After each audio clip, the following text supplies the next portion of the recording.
Hello students, my friends and colleagues. This is Unit 1 of Class 11th Physical Education subject, and the Unit 1 is Changing Trends and Career in Physical Education. That point is 1.1 means कि chapter 1 and point 1 that a concept, aims and objectives of physical education. And I want to tell everyone what is concept. Concept means idea. What is the idea of the physical education? Physical education का idea ये है कि सभी के लिए जो है एक ऑप्टिमम फिटनेस सबकी होनी चाहिए और सभी लोगों को एक्सरसाइज करना चाहिए। ओवरऑल डेवलपमेंट सबका होना चाहिए, किसी एक पर्टिकुलर सेक्शन का नहीं बल्कि ऑल दी ह्यूमैनिटी का, सारी मानवता का, सारे लोगों का, जो तो all the people on this earth. Aim and objectives of physical education. What is aim? Aim means one aim, any holistic development of an individual. Holistic means pure development, overall development. And what are the objectives? तो objectives वो होते हैं, वो जितने रास्ते जो aim की तरफ लेकर जाएं उनको क्या कहते हैं?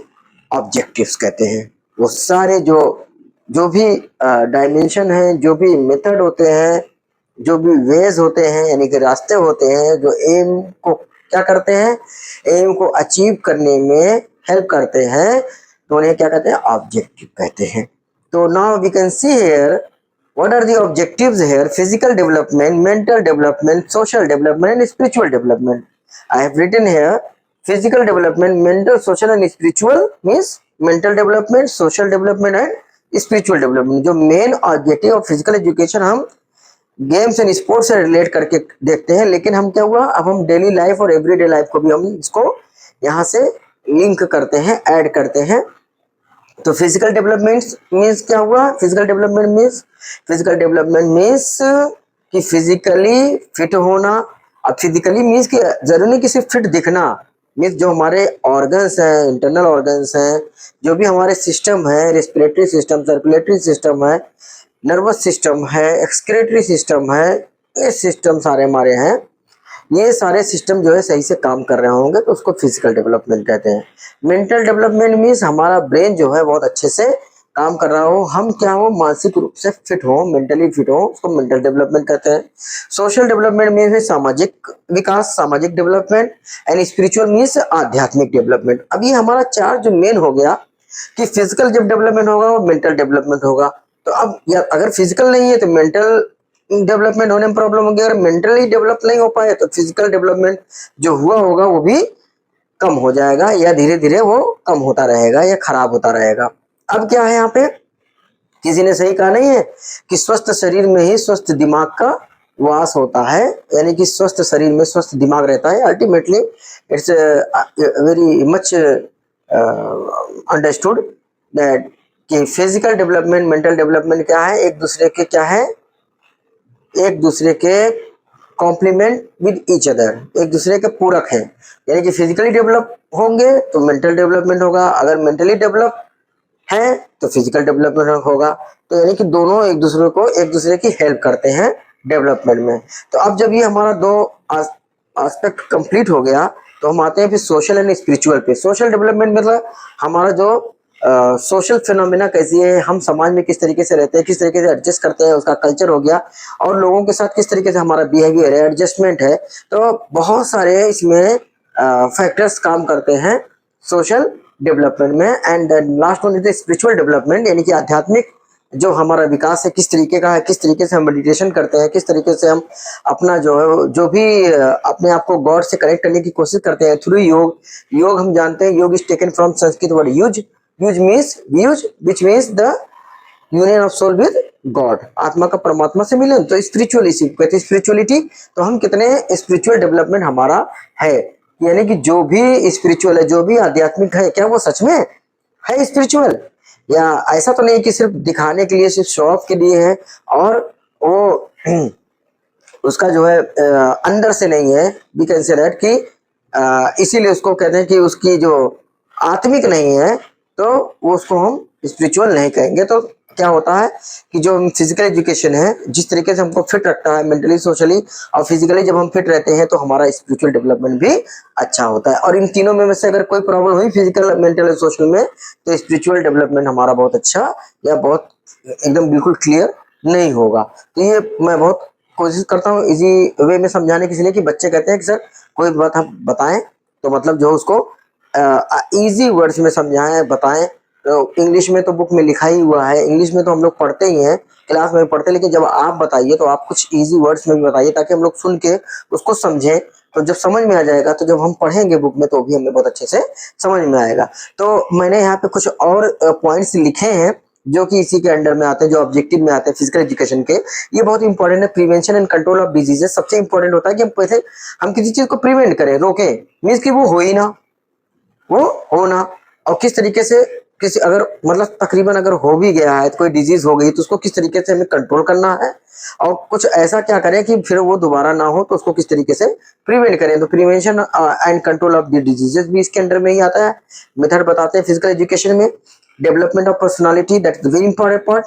हमने डेवलपमेंट सब कर लिया, physical, mental, social and spiritual कर लिया, बट द पर्सनालिटी जो हमारा है, जो हमारा आउटर अपीयरेंस है, कैसे चलना है, कैसे बैठना है, उठना है, खाना पीना, सारी चीजें जो हमारे 24 आवर्स के कुछ रूटीन है वो आते हैं, वो हमारे पर्सनालिटी को अफेक्ट करते हैं, प्रभावित करते हैं। फिजिकल एजुकेशन बताता है कि किस तरीके से हमको अपनी पर्सनालिटी को डेवलप करना है, किस तरीके से इंप्रूव करना है। That is very important part. Personality means ये नहीं कि जो है हाइट बहुत अच्छी है या जो है कलर जो है बहुत फेयर है, इस तरीके से इसमें कोई मैटर नहीं करता, कलर से कोई मैटर करता। पर्सनालिटी मीन्स द कॉन्फिडेंस, और कॉन्फिडेंस कौन इंप्रूव कराता है? फिजिकल एजुकेशन कराता है। अल्टीमेटली स्पोर्ट्स पर्सन की जो पर्सनालिटी होती है वो इसलिए ज्यादा जो है वी कैन से दैट की फाइन होती है, ज्यादा अच्छी होती है, बेटर होती है, क्योंकि उसके अंदर एक कॉन्फिडेंस होता है। और वो कॉन्फिडेंस बूस्ट कैसे होता है? वो थ्रू गेम्स एंड स्पोर्ट्स। जब वो खेलता है, जब वो हारता है या जीतता है, वो उसको मैनेज करता है। तो पर्सनालिटी डेवलपमेंट में बहुत बड़ा रोल है फिजिकल एजुकेशन का। तो हम सभी लोग जानते हैं कि पर्सनालिटी का मतलब सिर्फ जो है आउटर अपीयरेंस नहीं होता है, सिर्फ फिजिक नहीं होती है, उसमें बहुत सारे हमारे जो करेक्टरिस्टिक्स हमारी होती है, हमारे लाइफ की जो रूटीन होता है, और हमारा जो बॉडी लैंग्वेज होती है, हमारा जो रिएक्शन होता है, हमारा जो जिस तरीके से भी हम जो है अपना 24 आवर्स में जो एक्टिविटी करते हैं, वो सब में पर्सनालिटी को इम्प्रूव करने का बहुत बड़ा रोल होता है। तो उसका नेक्स्ट देखते हैं moral development, which is the four most important part of moral development, यानी कि नैतिक विकास। हम किस तरीके से जो है लोगों से बिहेव करते हैं, किस तरीके से हम जो है छोटों से और अपने बराबर वालों से, अपने बड़ों से बिहेव करते हैं, किस तरीके से हम रिएक्ट करते हैं, किस तरीके से हम लोगों से मिलते हैं, हम हारने पे कैसे रिएक्ट करते हैं, जीतने पे कैसे रिएक्ट करते हैं।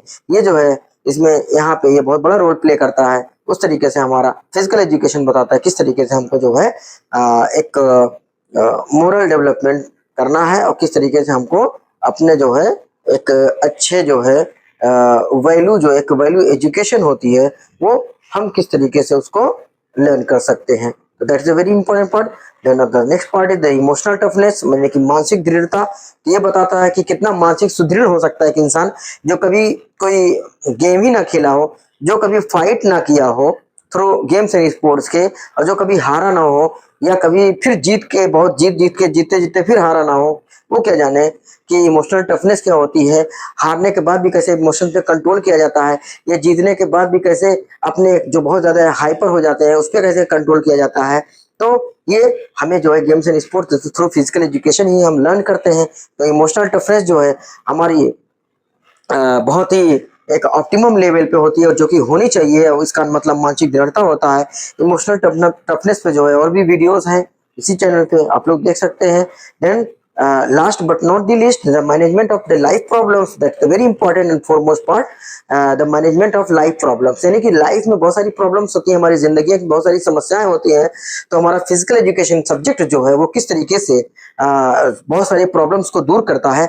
जैसे हम सपोज एग्जांपल ले लेते हैं कि गेम्स एंड स्पोर्ट्स में ही बहुत सारी प्रॉब्लम्स आती हैं, तो उसको हम किस तरीके से, इकोनॉमिक प्रॉब्लम्स होती हैं और फैमिली प्रॉब्लम्स होती हैं, हम उसको किस तरीके से जो है मैनेज करते हैं, और उसका जो मैच खेलते हैं उस पे उसको उसका किसी तरीके का निगेटिव इफेक्ट नहीं पड़ने देते हैं। और मैनेजमेंट ऑफ लाइफ प्रॉब्लम्स में भी बहुत सारी ऐसी हमारी प्रॉब्लम्स आती हैं जिसको हम सीखते हैं कि एंजाइटी को कैसे दूर करना है। स्ट्रेस में डिस्ट्रेस होता है, डिस्ट्रेस मतलब जो तनाव, जो बैड स्ट्रेस होता है, उसको हम कैसे मैनेज करें। ये सारी जो बहुत सारी जो प्रॉब्लम्स और लाइफ में हमारी होती है, फिजिकल एजुकेशन हम लोगों को बताता है, सिखाता है मैनेज करना, किस तरीके से मैनेज करना है। तो that the one of the important objective of the physical education that is the management of life problems. तो इसके बारे में हम लोग बहुत डिटेल में भी पढ़ेंगे कि adolescence problems and their management, और इस तरीके से adult problems and management and जो old age people problems and their management, इस तरीके से सारी एज के जो होते हैं चिल्ड्रन की भी प्रॉब्लम्स होती हैं और उसको कैसे मैनेज करना है वो सब भी हम लोग जो है पढ़ सकते हैं, उसको समझ सकते हैं। तो इसमें जो है जो इमोशनल टफनेस एंड जो मेंटल प्रॉब्लम्स है उसको बहुत लोग साइकोलॉजिकल भी बोलते हैं, क्योंकि जो साइकोलॉजी है study of the human behaviour study of the human behaviour, तो जो बिहेवियर है वो टोटली रिलेटेड टू दी हमारा our thought process, our mind, brain, okay, ये से और अब हमारा जो मेंटल डेवलपमेंट कैसा है उससे रिलेट करता है। तो मैं यहाँ पे अपने इस लेक्चर को, अपने जो इस पॉइंट्स को मैंने एक्सप्लेन किया है, आई होप सारे स्टूडेंट्स को समझ में आया होगा। मैं पहले भी कहता रहा हूँ, हमेशा कहता रहा हूँ, ये मेरा चौक, डस्टर एंड ये बोर्ड, ये चलता रहेगा, कोई प्रॉब्लम नहीं है। 10 लोग भी देखेंगे तो भी चलेगा, एक देखेगा तो भी चलेगा, नहीं कोई देखेगा तो भी कोई प्रॉब्लम नहीं, लेकिन मुझे पूरा भरोसा है, पूरा विश्वास है कि एक दिन जरूर लोग समझेंगे, देखेंगे। और जो हम दूसरी तरीके से दूसरी तरफ भाग रहे हैं, हम डिपेंडेंट हो रहे हैं, और फिजिकल एजुकेशन बनाता है कि हमको इंडिपेंडेंट होना है, हमें इंडिपेंडेंट होना है, हमें दूसरे पे नहीं, पहले खुद पे भरोसा रखना है, खुद पे भरोसा करना है, अपने आप को इस काबिल बनाना है कि हम किसी भी प्रॉब्लम्स को खुद उसको सॉल्व कर पाए, उसको सही से फेस कर पाए। तो इस तरीके से हम जो है यहाँ पे बहुत सारी चीजें हमने समझा। कंसेप्ट मैंने पहले ही बता दिया, इसका मतलब आइडिया होता है। तो जो पहला point concept and objectives of physical education, it's a very broad topic. हम लोग लेकिन बहुत कम वर्ड्स में जो है बहुत ही कम टाइम में मैंने इसको एक्सप्लेन किया है।